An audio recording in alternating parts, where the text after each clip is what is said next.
Diaspora Yahudi, atau dalam bahasa Ibrani disebut golah, berarti penyebaran.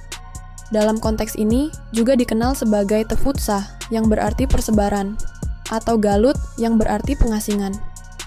Diaspora Yahudi merujuk pada penyebaran bangsa Israel, atau Yahudi keluar dari tanah air nenek moyang mereka, yaitu tanah Israel, dan menetap di berbagai belahan dunia lainnya.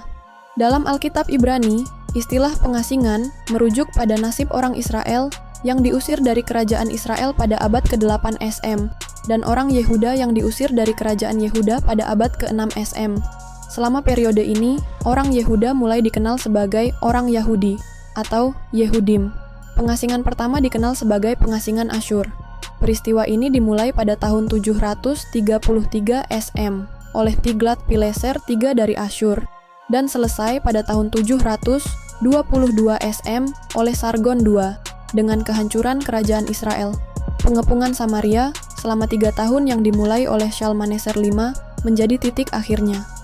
Pengasingan berikutnya adalah penawanan Babilonia, di mana sebagian besar penduduk kerajaan Yehuda dideportasi oleh Kekaisaran Babilonia baru, pertama pada tahun 597 sebelum Masehi, lalu lagi pada tahun 586 sebelum Masehi di bawah Nebukadnezar dulu. Diaspora Yahudi telah ada selama berabad-abad sebelum jatuhnya Bait Suci kedua pada tahun 70 Masehi.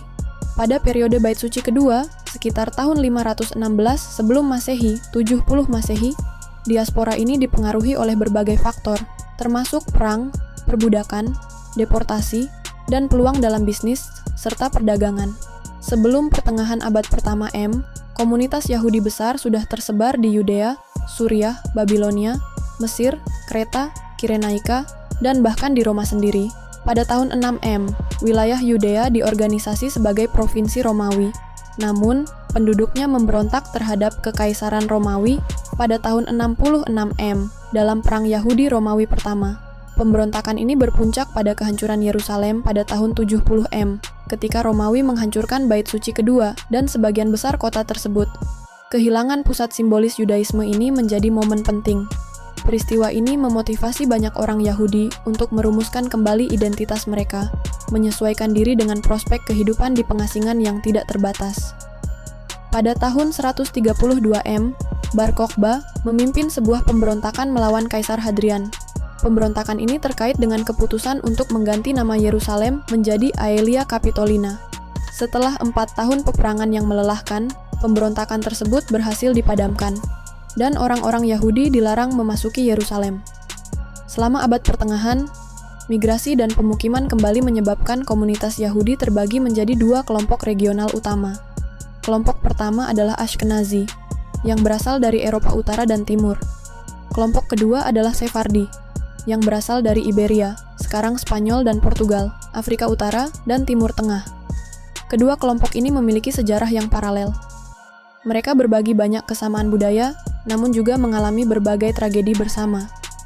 Beberapa peristiwa besar termasuk pengusiran dari Inggris pada tahun 1290, pengusiran dari Spanyol pada tahun 1492, dan pengusiran dari negara-negara Arab pada periode tahun 1948 sampai 1973.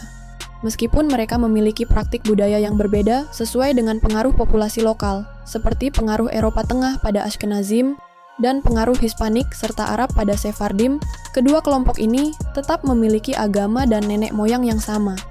Interaksi yang berkelanjutan melalui komunikasi dan perpindahan populasi telah menjaga rasa persatuan budaya dan agama Yahudi antara Sephardim dan Ashkenazim sejak akhir periode Romawi hingga saat ini. Diaspora telah menjadi fenomena umum bagi banyak orang sejak zaman dahulu.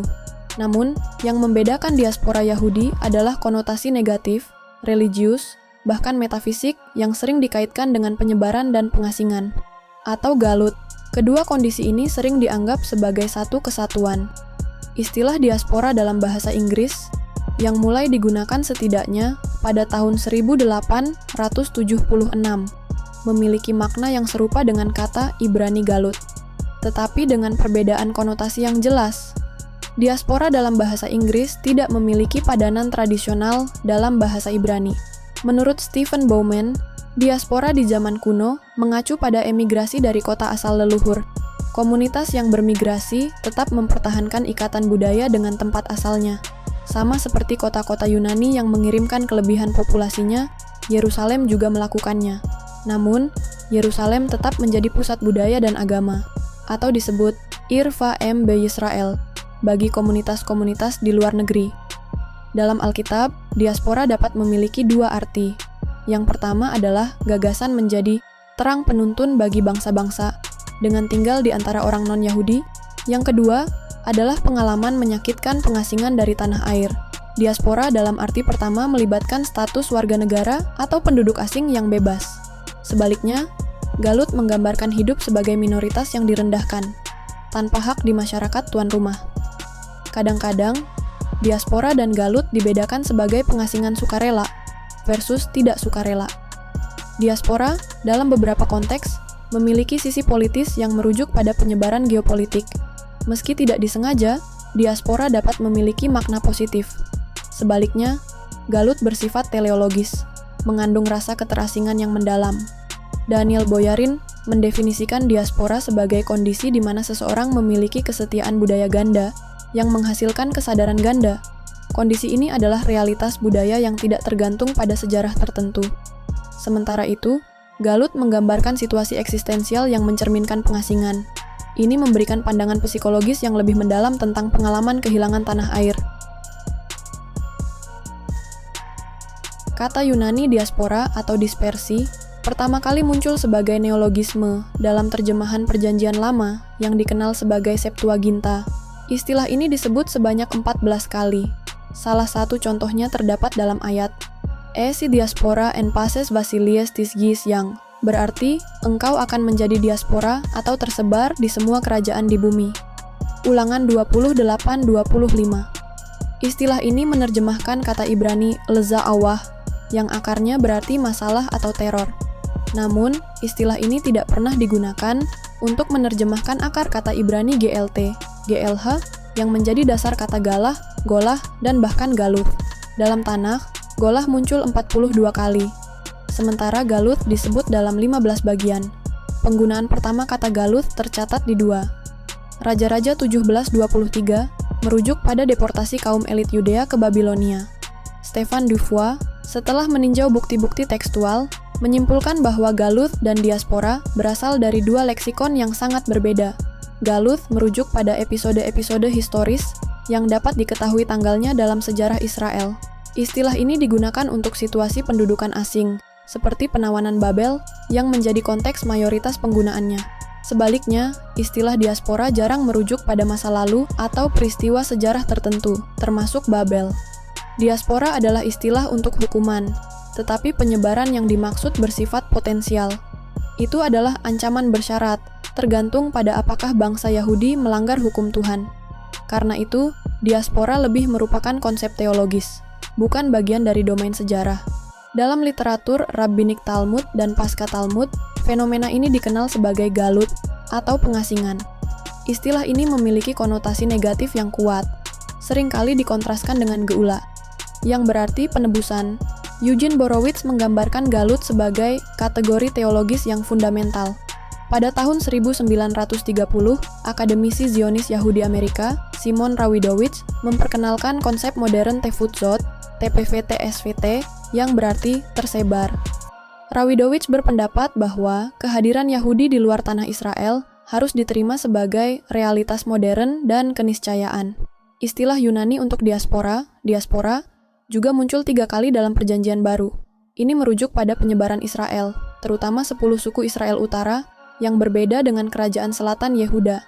Namun, dalam Yakobus 1:1, istilah ini digunakan untuk merujuk pada penyebaran 12 suku secara keseluruhan. Pada zaman modern, makna diaspora dan galut telah memunculkan banyak perdebatan di kalangan Yahudi. Bauman menjelaskan perbedaan ini dengan jelas. Diaspora, mengikuti penggunaan bahasa Yunani, dianggap sebagai fenomena positif. Ini menggambarkan panggilan kenabian Israel untuk menjadi terang bagi bangsa-bangsa, membangun rumah, dan menciptakan keluarga di tengah masyarakat non-Yahudi. Nabi Yeremia bahkan menyerukan panggilan ini kepada para emigran pra-pembuangan di Mesir. Sebaliknya, galut adalah istilah dengan muatan nasionalis dan religius. Ia menggambarkan pengasingan dari tanah air sebagai akibat dosa kolektif. Pengasingan ini hanya bisa ditebus melalui kehendak Yahweh. Selain itu, konsep mesianisme Yahudi erat kaitannya dengan pemahaman tentang galut. Dalam perdebatan Zionis, dibuat perbedaan antara galut dan golus, atau gola. Golus merujuk pada pengasingan sosial dan politik, sementara galut, meskipun merupakan konsekuensi dari golus, adalah kerangka psiko-spiritual. Kerangka ini tidak sepenuhnya bergantung pada kondisi kehidupan di pengasingan diaspora, karena seseorang secara teknis masih dapat berada di galut bahkan ketika tinggal di Eretz Israel. Theodor Herzl dan para pendukungnya berpendapat bahwa pendirian negara Yahudi akan mengakhiri pengasingan diaspora. Namun, Ahad Ha'am memiliki pandangan yang berbeda. Menurutnya, fungsi negara Yahudi adalah untuk mempertahankan kebangsaan Yahudi di diaspora. Demikianlah gambaran singkat tentang perjalanan panjang diaspora Yahudi, dari pengasingan dalam sejarah hingga perdebatan teologis dan politik yang membentuk pandangan kita hari ini. Perbedaan antara galut dan golus, serta bagaimana keduanya berinteraksi dengan konsep kebangsaan dan negara Yahudi, membuka wawasan yang lebih dalam tentang identitas dan perjuangan bangsa ini. Ini baru saja permulaan. Masih banyak topik menarik yang akan kita bahas di episode selanjutnya, yang akan memperdalam pemahaman kita tentang sejarah, budaya, dan peran penting diaspora dalam perjalanan panjang bangsa Yahudi. Jadi, tetaplah bersama kami dan ikuti kelanjutan cerita ini.